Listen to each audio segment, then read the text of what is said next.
Bueno, hace tiempo no grabo un video y la verdad es que quiero compartir con ustedes un libro que he estado leyendo que se llama Este dolor no es mío, ¿ya?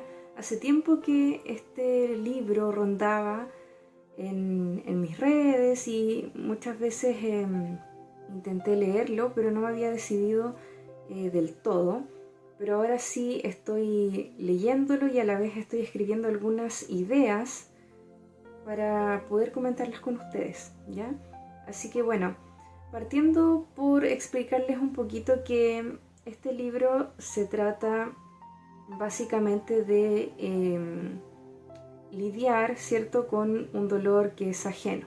Aquí se explica cuáles podrían ser las causas de esto y la verdad es que tiene mucho sentido, sobre todo cuando estamos tratando de situaciones muy dolorosas o síntomas depresivos, por ejemplo, y la verdad es que muchas veces no encontramos la causa o la razón por la cual estas personas tienen estos síntomas depresivos o, por ejemplo, crisis de ansiedad y otros elementos más que pueden estar presentes. Entonces, a través de este libro nos vamos a encontrar con muchos conceptos y nos va a facilitar un poquito la vida para poder entender desde dónde viene esto y cómo poder sanarlo. Ese es el objetivo básicamente. Entonces, partir diciendo que no hay algo que reconozca de manera personal más complejo que lidiar con un problema que no nos pertenece. Es así como el dolor impropio nos aqueja y nos pesa, y básicamente es como si estuviéramos viviendo una vida a medias, porque la otra parte está ocupada sufriendo, por ejemplo, la pena de lo que ni siquiera nos pasó a nosotros, pero sí a nuestros padres o a nuestros parientes. Hoy, aún a pesar, por ejemplo, de los avances de la psicología, sabemos muy poco acerca del impacto que tienen, por ejemplo, los traumas en las generaciones venideras. Pensamos que el duelo por la pérdida de un hijo les afecta a esos padres, ¿cierto?, al ambiente circundante del momento, pero no reconocemos la posibilidad de que ese trauma pueda afectar a otros miembros de la familia que incluso no han nacido aún. Acá en el libro se habla de la compulsión por repetición. Nos habla de aquel impulso, ¿cierto?, por volver a vivir situaciones difíciles, y ese mecanismo puede estar implicado en los dolores que no nos pertenecen, como si tuviéramos una lealtad hacia las generaciones pasadas que busca solucionar los eventos que salieron mal en algún momento. Acá el libro menciona a Bert Hellinger. Más adelante vamos a hablar un poquito acerca de sus postulados y cómo lo aborda el libro. Puede ser que a nivel biológico incluso pueda quedar huella del trauma. Esto a mí me impactó. Esto tiene una relevancia muy importante. Básicamente habla, ¿cierto?, de que a nivel celular puede quedar huella del trauma. Y esto se ha traspasado en las generaciones que vienen. El dolor de una pérdida quizá pueda modificar a las células de nuestro organismo y alterar incluso la fisiología, es decir, el funcionamiento normal de nuestro cuerpo. Lo cierto es que frente al dolor se generan cambios bruscos en el funcionamiento de nuestro organismo. Eso es así, es una realidad. Y no solo frente al dolor físico, sino que también frente al dolor emocional. Pero lo que menciona de forma recurrente el libro es que cuando existe un trauma familiar importante, generalmente no se habla del asunto. No sé si a ustedes les ha pasado en sus propias familias, pero hay traumas de los que no se puede hablar, porque el dolor es tan grande que el silencio muchas veces es la mejor opción.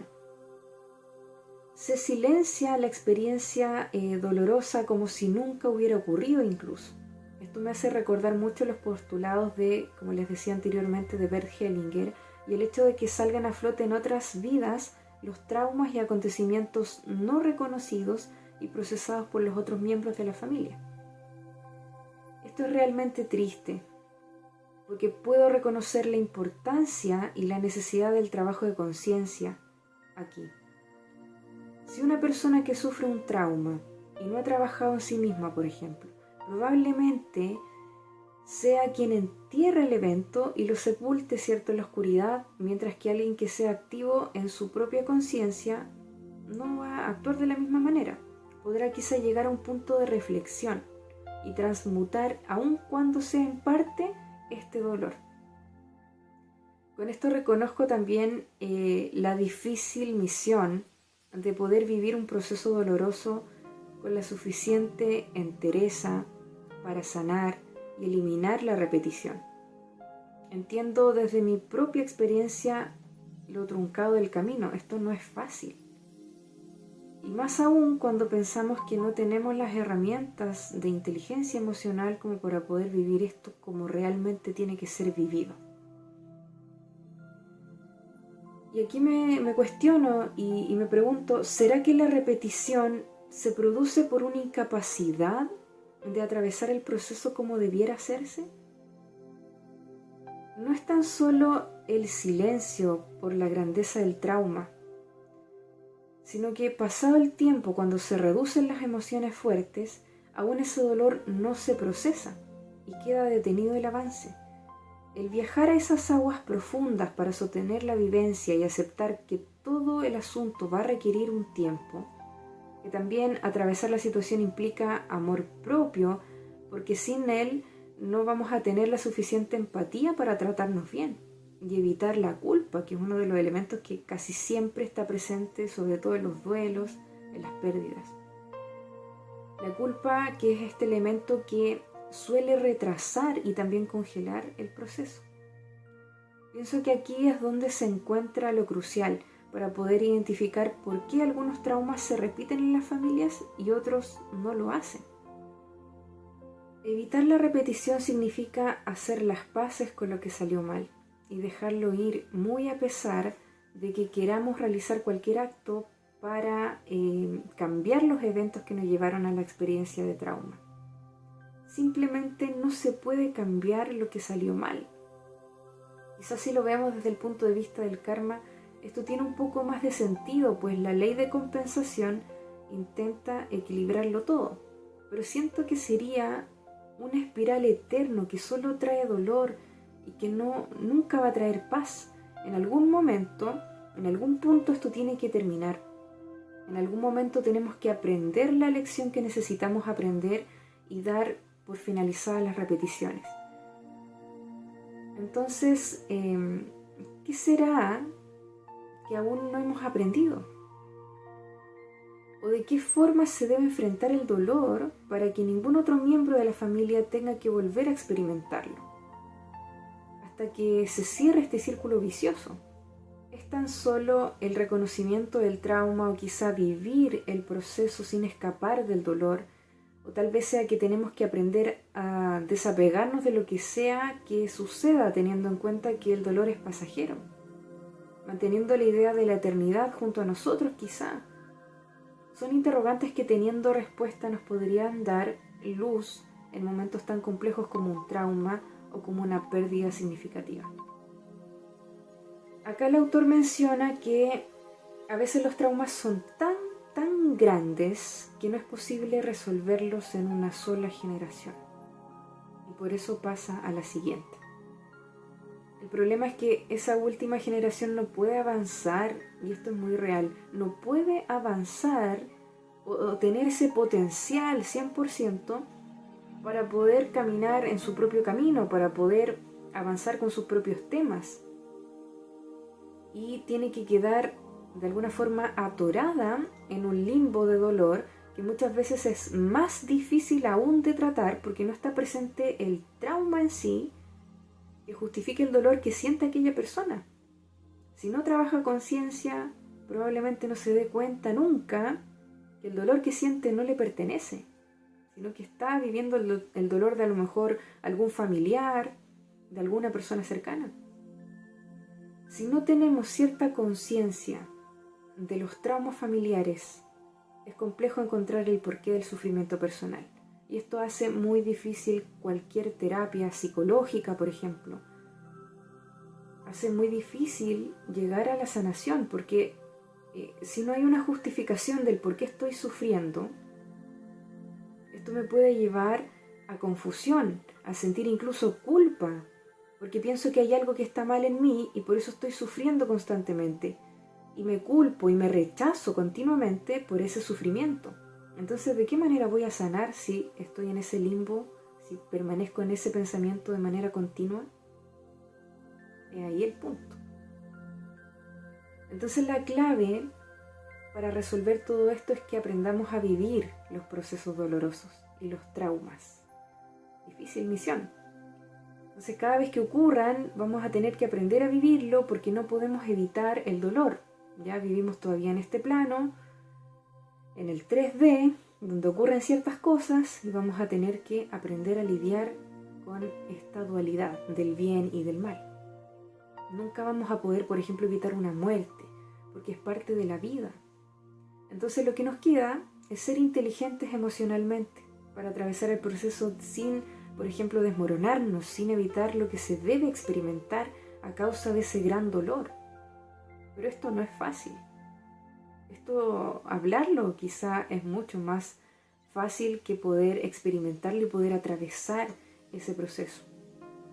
¿Por qué? Porque básicamente implica que tenemos que ser lo suficientemente maduros para poder sostener todas estas vivencias, pero estas condiciones que son ideales no siempre se dan. De hecho, la minoría de las personas puede vivir un duelo o enfrentar una pérdida o un trauma como corresponde. La minoría, porque todos estamos llenos de traumas, de dolores que son propios y que son ajenos.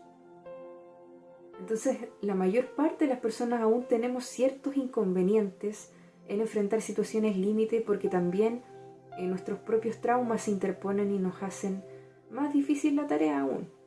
Entonces hay una enorme necesidad de conexión con estos temas también. En la sociedad en general, de hacernos cada vez más conscientes, más receptivos, más atentos al mundo espiritual, porque esto yace ahí, según mi perspectiva personal. Esto ocurre en el mundo espiritual. Necesitamos hacernos más sabios y tener una relación más cercana, ¿cierto?, con lo que es más grande que nosotros.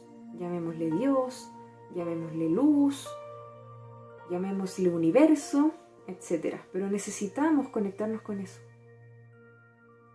Estamos como sociedad en un mundo difícil de vivir desde esa perspectiva. Porque si bien existe un despertar de conciencia, que ya lo conocemos, ¿cierto?, también se ha multiplicado la maldad. Y esto es absolutamente real, lo vemos todos los días. Los hechos que hoy conocemos, por ejemplo, de maldad, no se comparan a los eventos que teníamos hace algunos años en la cotidianidad de nuestra vida. Desde el punto de vista de hacer daño, por ejemplo.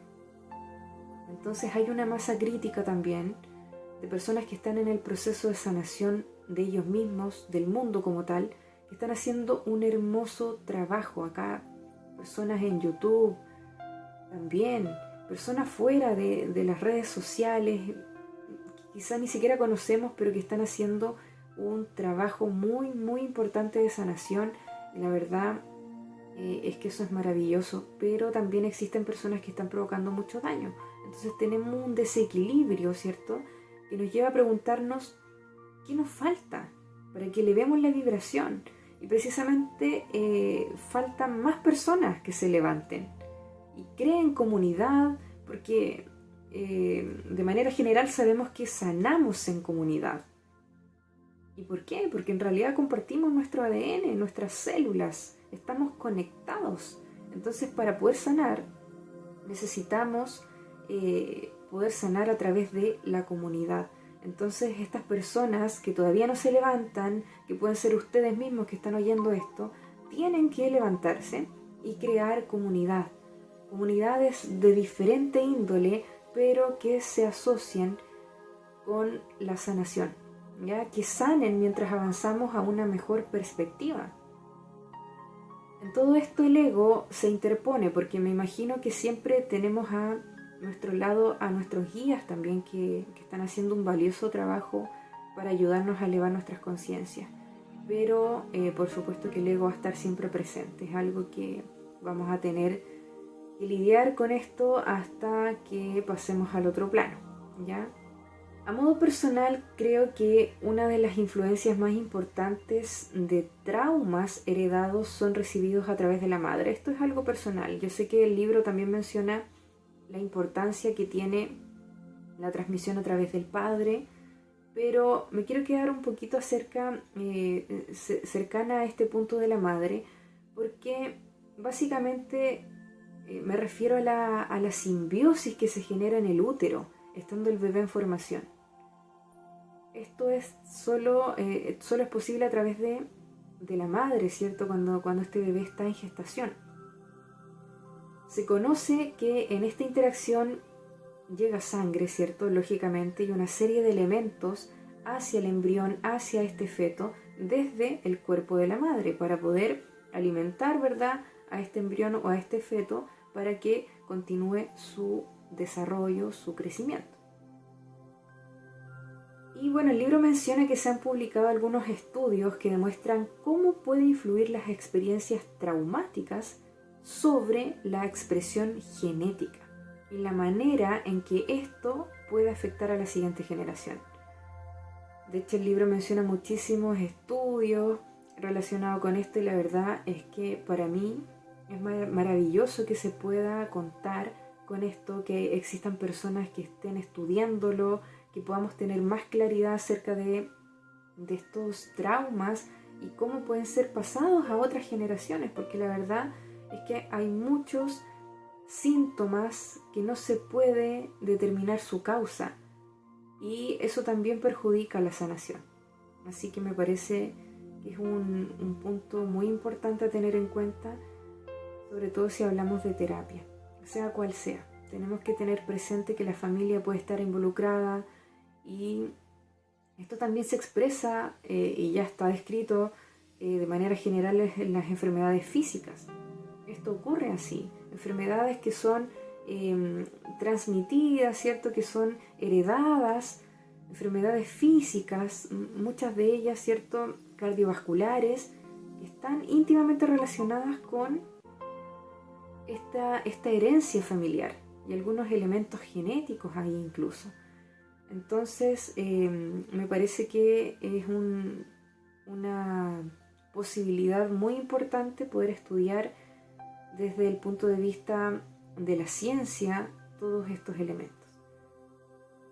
Bueno, y cabe destacar que existe también, que no es menor, un dolor generacional, ¿ya? Y acá el libro también habla de esto, de que existe un dolor de la sociedad, existe un dolor de la comunidad, un dolor generacional que no necesariamente se expresa de padres a hijos, sino más bien es un dolor de la comunidad, sobre todo si se han experimentado, por ejemplo, traumas importantes a nivel de la sociedad, y los que lo sufren son muchas veces las generaciones que no experimentaron esa vivencia. Por ejemplo, lo que está pasando ahora con la guerra Rusia-Ucrania también está marcando un precedente, está marcando un elemento karmático ahí que va a afectar a las generaciones futuras.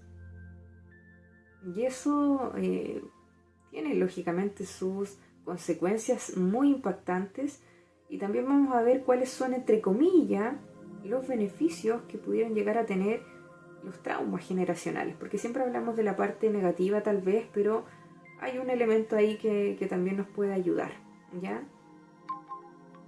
Y eso es impactante, por ejemplo, que generaciones que todavía no existen hoy en día vayan a tener que vivir un trauma a causa de esta guerra que se está presentando en Europa. Podemos experimentar dolor colectivo también, asociado a un evento traumático. Básicamente lo mismo que estaba explicando delante. Puede que estemos más conectados los unos de los otros de lo que pensamos actualmente que estamos. Compartimos todo. Compartimos genética, compartimos la sociedad. Tenemos mucho más que ver de lo que realmente pensamos. Y a nivel energético, sobre todo, a nivel espiritual, estamos muchísimo más conectados de lo que realmente creemos, y eso es un impacto importante que pudiera llegar a cambiar quizá algunas interacciones que tenemos con los otros, porque a veces pensamos que no tenemos nada que ver con ellos, pero en realidad tenemos muchísimo que ver con ellos. Cada persona que se atraviesa en nuestra vida, cada persona con la que nosotros nos encontramos, sobre todo en estos tiempos, son personas relevantes para, sobre todo, nuestro desarrollo y nuestro avance a nivel de conciencia. ¿Ya? Bien, otro punto importante, según los estudios que también menciona este libro, se comenta que vivir, por ejemplo, de adultos en un ambiente de bajo estrés puede ayudar a disminuir la posibilidad de traspasar a la siguiente generación el trauma. ¿Ya? Y esto se hizo incluso, está probado porque se hizo a través de un ensayo con ratones. Ustedes saben que los ratones comparten el material genético con nosotros los seres humanos, más o menos en un 99%. Así que los resultados de esos estudios son realmente muy importantes y muy aplicables a los seres humanos, y nos da una idea de la importancia que tiene el presente, ¿ya? Para poder cambiar. ¿Por qué? Porque muchas veces nos quedamos en el pasado, nos quedamos en el trauma, y esto es lo que estaba reflexionando delante. Nos quedamos pensando siempre en el problema, en el dolor. Pero eso es una trampa, porque realmente el objetivo, ¿cierto?, es caminar hacia la sanación. Si hablamos de trauma, si comentamos estos libros, básicamente se trata de, o el objetivo que tienen es que nosotros podamos tener básicamente una luz de esperanza bien certera de que, independientemente de los traumas heredados que podamos tener hoy en día, existe la posibilidad de dejar de sufrirlos y de poder sacar a la luz todo el potencial que tenemos nosotros como seres humanos, que a lo mejor no hemos podido desarrollar a causa de vivir en el pasado. Ya recuerden que acá hay un elemento importante que ocurre a nivel energético cuando nosotros estamos viviendo o sufriendo una experiencia desagradable. Ahí hay una marca. El dolor provoca una marca, pero, como les digo, podemos salir de ahí, ¿ya? Y eso lo tenemos que hacer a través de un cambio de perspectiva y de mucho trabajo de conciencia y de amor, ¿ya? Principalmente de amor, para poder salir, ¿cierto?, de un estado de baja vibración hacia un estado de alta vibración, donde podamos dejar atrás esas pesadas cargas que lamentablemente llevamos a cuestas y que no nos pertenecen. Bien, entonces estábamos conversando, ¿cierto?, acerca de estos estudios que se pudieron realizar, y el libro también menciona la perspectiva bíblica, ¿ya? Acá ustedes saben que estoy trabajando hace un tiempo atrás en un curso de milagros que también tiene una perspectiva o un lenguaje bíblico. Y bueno, tratar de abrir un poquito la mente, ¿cierto?, para las personas que tienen ciertos problemas con la religión, para poder escuchar un poquito acerca de esto. El libro menciona que esta perspectiva bíblica, ¿cierto?, que a mí me parece muy notable comprender que, por ejemplo, las escrituras mencionan la transmisión del pecado hasta la tercera y cuarta generación, que es básicamente lo mismo que se ha podido estudiar a través de esos estudios que les mencioné de los ratones, ¿ya? Que se ha podido establecer, ¿verdad?, las generaciones de estos ratones que tenían la misma o similar sintomatología que presentaban los primeros ratones. Entonces comento esto porque me llama la atención la mención bíblica, ¿cierto?, implacable de este hecho de las generaciones en un escrito que es tan antiguo y que muchas veces se ve contrario, ¿cierto?, a la ciencia, o la ciencia más bien lo descarta como un elemento relevante para ellos. Pero es importante que se tenga en cuenta que eso está escrito hace muchísimo tiempo. Y bueno, otro punto es la separación que se habla un poquito del trauma que puede vivir un niño o un bebé recién nacido cuando se separa de la madre. ¿Ya? También el libro habla un poquito acerca de esto. Y la separación, sobre todo temprana, con la madre puede provocar adicciones. ¿Ya? Y ustedes se preguntarán, ¿pero cómo? ¿Qué relación tiene que una persona adulta de 30 y tantos años el día de hoy sea adicto al cigarro? ¿Ya? O sea adicto a las drogas, o sea adicto al alcohol. Y ojo que no siempre esto se puede explicar de esta manera, ya no es algo, no es una verdad absoluta. Por eso estamos comentando lo más relevante que en este caso es para mí lo que permite expresar el libro. ¿Ok? El autor explica, por ejemplo, que en el recién nacido, y esto fue un estudio que también se hizo, se genera una suerte de abstinencia, ¿ya? ¿Por qué se genera esto? Básicamente, para este bebé recién nacido, su madre lo es todo, ¿ya? Hay una conciencia incluso celular, genética, que el niño, este bebé capta que no puede vivir sin su madre. Si no hay alimento, muere, ¿ya? Entonces, se genera esta suerte de abstinencia ya que el bebé no percibe en esos primeros momentos de vida a su madre como algo separado de él. Él se siente todavía en esa simbiosis, en esa unión uterina. De hecho, cuando el recién nacido sale del útero, por la vía que sea, aún no es totalmente consciente de que él es un ser separado de su madre, por lo que le necesita en todo momento, porque parece que fueran uno. Entonces imagínense que una parte de ti viene alguien y te lo extirpa, te lo saca. Eso provoca un duelo. Imagínense lo que para un bebé significa que alguien o un evento externo lo separe de su madre.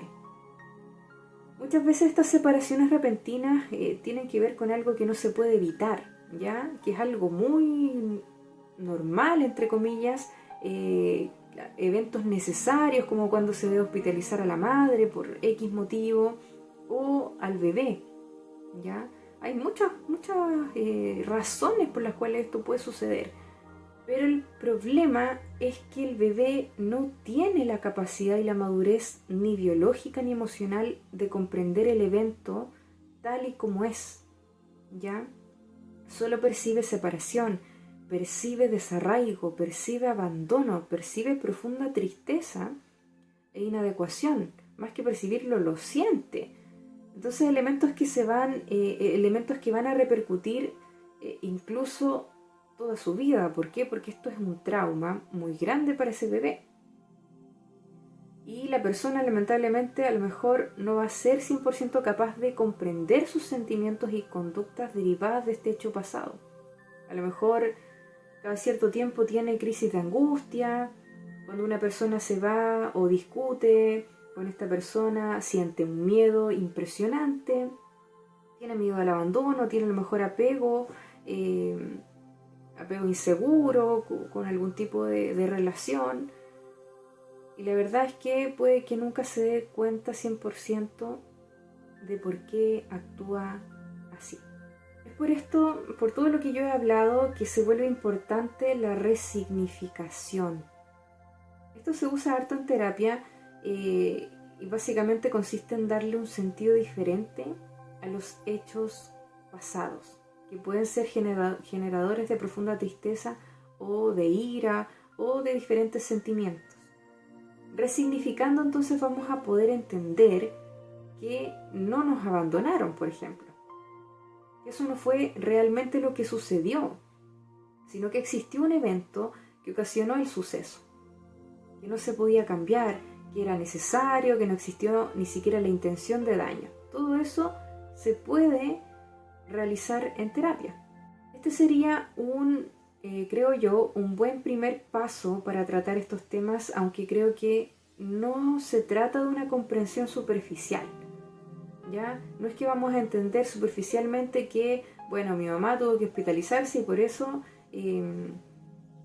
pasó lo que pasó, yo debo entenderlo y ya, listo, final. No hay ningún problema, ya no voy a revivir ningún otro trauma, no me voy a comportar así, no voy a tener miedo cuando una persona se aleje de mí, etc. No es tan simple. No basta solo con comprender cómo fueron las cosas realmente.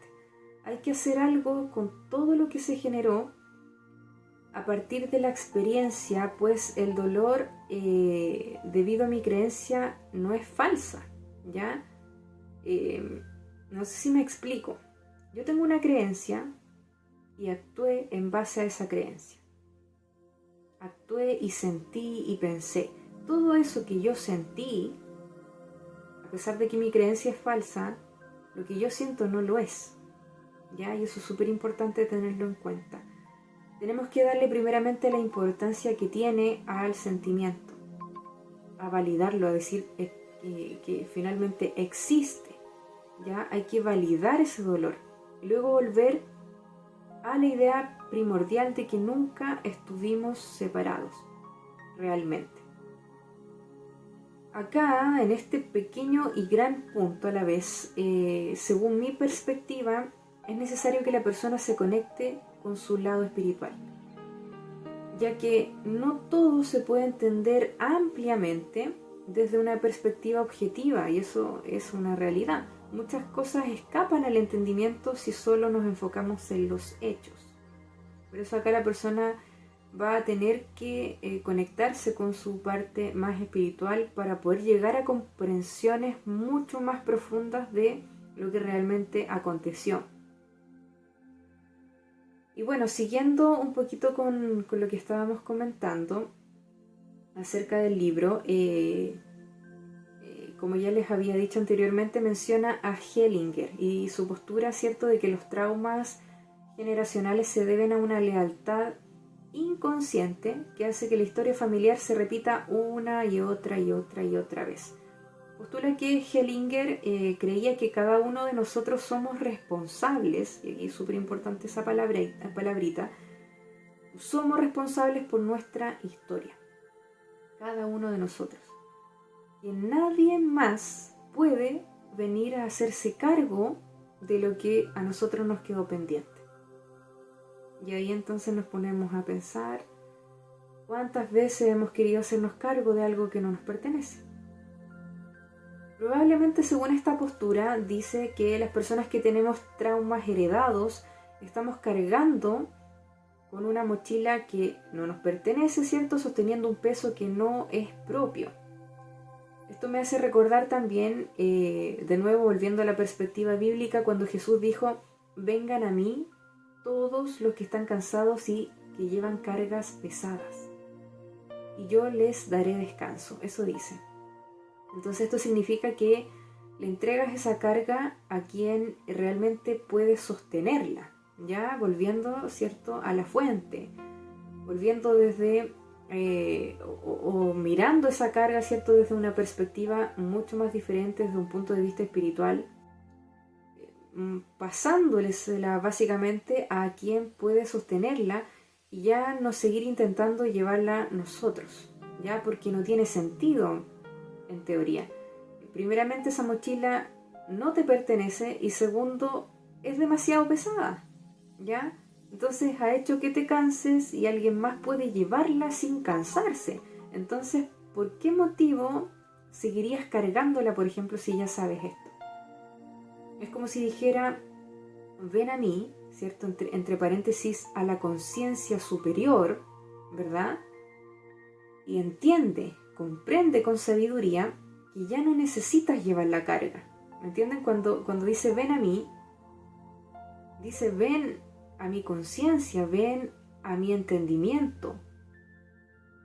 Entonces puedes saltar desde un punto de vista a otro muy diferente y darte cuenta que no necesitas llevar esa carga, y que en realidad en ese momento te vas a sentir realmente aliviado, aliviada, de ya no tener que cargar con eso tan pesado, que muchas veces llevamos cargas propias, y más encima estamos cargando elementos que son impropios, que no nos pertenecen, que pertenecen a otras personas que en algún momento quizá no pudieron hacerse cargo, o no quisieron hacerse cargo, que también puede suceder. Bueno, este sería el capítulo de hoy. Me parece que ya con esto voy terminando y bueno, cualquier cosa que quieran comentar ahí abajo en los comentarios lo pueden realizar, y la idea es que podamos estar en contacto y tener otra oportunidad para mostrarles más acerca de este libro. Y también recuerden que hay otros más en el canal de YouTube que ustedes pueden revisar, que es acerca de un curso de milagros, ¿ya? Así que si todavía no se animan a leer este libro, vayan comenzándolo. Dice el libro que es un curso obligatorio y es maravilloso poder entrar a este mundo, a conocer otras perspectivas y quizá tener esperanza de que las cosas pueden transformarse en algo que todavía no es, pero que se anhela, que se desea, ¿ya? Así que bueno, nos vemos en la próxima.